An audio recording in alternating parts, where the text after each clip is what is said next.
नमस्कार मंडळी. दिनविशेष या उपक्रमामध्ये आपल्या सगळ्यांचं मनःपूर्वक स्वागत.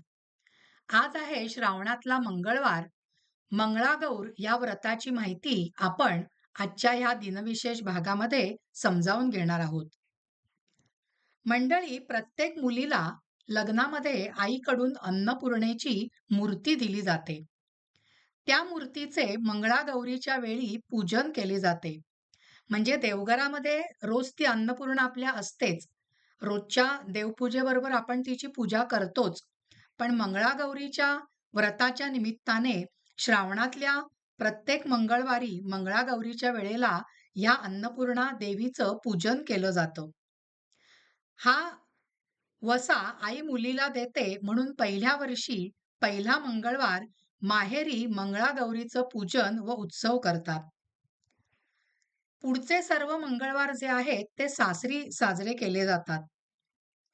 मंडळी, हल्ली सोयीचे म्हणून सासर माहेरची मिळून एकत्र एका मंगळवारी मंगळागौरीचा उत्सव करतात. हे व्रत सौभाग्यवर्धक असून त्याच्या योगाने पतीचे आयुष्य वाढते. वैवाहिक सौभाग्य चांगले लाभते असं समजलं जातं. पहिल्या वर्षी पहिला मंगळवार माहेरी, दुसरा व चौथा सासरी साजरा केला जातो. सासरी पूजा केली जाते.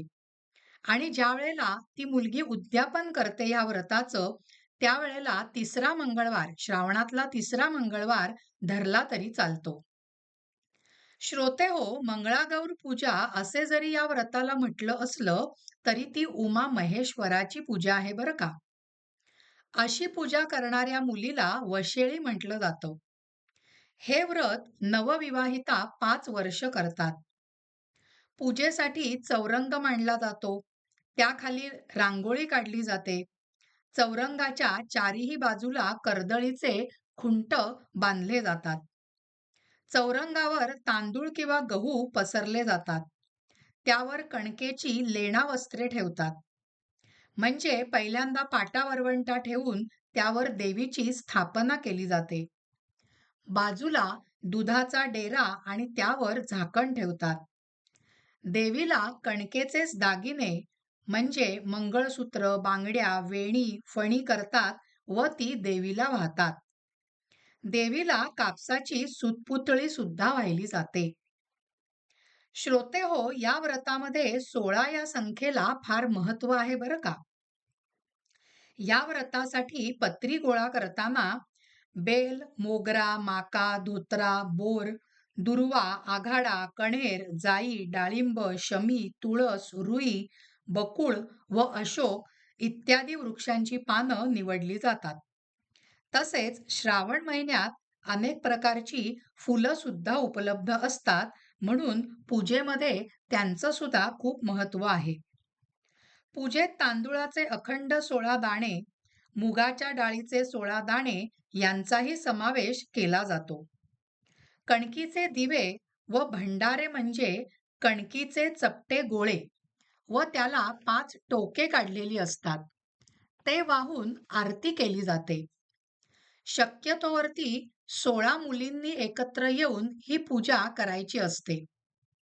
पण इतक्या मुली जर का नाही मिळाल्या, तर जितक्या मिळतील तितक्या मुलींनी मिळून ही पूजा करायची. नंतर सगळ्यांनी मिळून 16 दिव्यांनी आरती करायची, कहाणी वाचायची. दुपारी मुलगी, जिने हे व्रत केलंय ती मुलगी, नवविवाहित मुलगी व तिच्या मैत्रिणींना मिष्टान्नाचे साग्र संगीत भोजन करण्यास सांगायचं असतं. त्याच्यामध्ये एक गंमत अशी असते की जेवताना कोणीही बोलायचं नसतं. आणि जर का बोललं गेलं तर नवऱ्याचं नाव उखाण्यातनं घ्यायचं असतं. संध्याकाळी पुन्हा आरती करायची असते. ही आरती 16 काडवातींनी केली जाते. मग फराळ केला जातो. रात्री जागरण केलं जातं. गाणी म्हटली जातात, विविध खेळ खेळले जातात, फुगड्या वगैरे खेळल्या जातात, रात्र जागवली जाते. दुसऱ्या दिवशी उत्तर पूजा केली जाते. दही भाताचा नैवेद्य दाखवून पूजेचं विसर्जन केलं जातं. सासरी मंगळागौर जेव्हा असते ना मंडळी, तेव्हा सासूने नव्या सुनेला चांगली साडी द्यायची असते. तिच्या आईला साडी द्यायची, तिच्या आईची ओटी सुद्धा भरायची. पूजेला ज्या सर्व वशेळ्या येतात, त्यांना सुद्धा काहीतरी भेटवस्तू द्यायची असते. 5 वर्ष अशी पूजा करून मग उद्यापन करायचं असतं. उद्यापन सासरीच करायचं असतं आणि त्यावेळेला माहेरच्या लोकांना बोलवायचं असतं. त्यांना मिष्टान्नाचं भोजन द्यायचं असतं. मुलीने आईला वाण द्यायचं असतं. आईची खणा नारळाने ओटी भरायची. एखाद्या कळशीत किंवा तांब्यामध्ये सोन्याचा किंवा चांदीचा नाग ठेवून त्या पात्राचे तोंड खण किंवा एखाद्या कापडाने बांधून ते पात्र व सौभाग्यवान आईला दिलं जातं. वडिलांना सुद्धा त्यांच्या त्यांच्या रीतीप्रमाणे वस्त्र, कपडे म्हणजे तयार कपडे किंवा वस्त्र, कापड हे वडिलांना सुद्धा दिलं जातं. तर मंडळी असं हे श्रावण महिन्यामध्ये येणारं श्रावण महिन्यातल्या मंगळवारी करायचं हे मंगळागौरीचं व्रत. आजच्या भागामध्ये आपण त्याची थोडक्यात माहिती बघितली. आपला आजचा हा भाग इथेच संपलेला आहे. तुम्हाला जर का हा भाग आवडला असेल, तर ह्या भागाला लाईक करा, ह्या भागाला शेअर करा आणि अश्विनी साठे नावाचं जे YouTube चॅनल आहे, त्याला सबस्क्राईब केलं नसेल, तर लगेचच सबस्क्राईब करा. धन्यवाद मंडळी.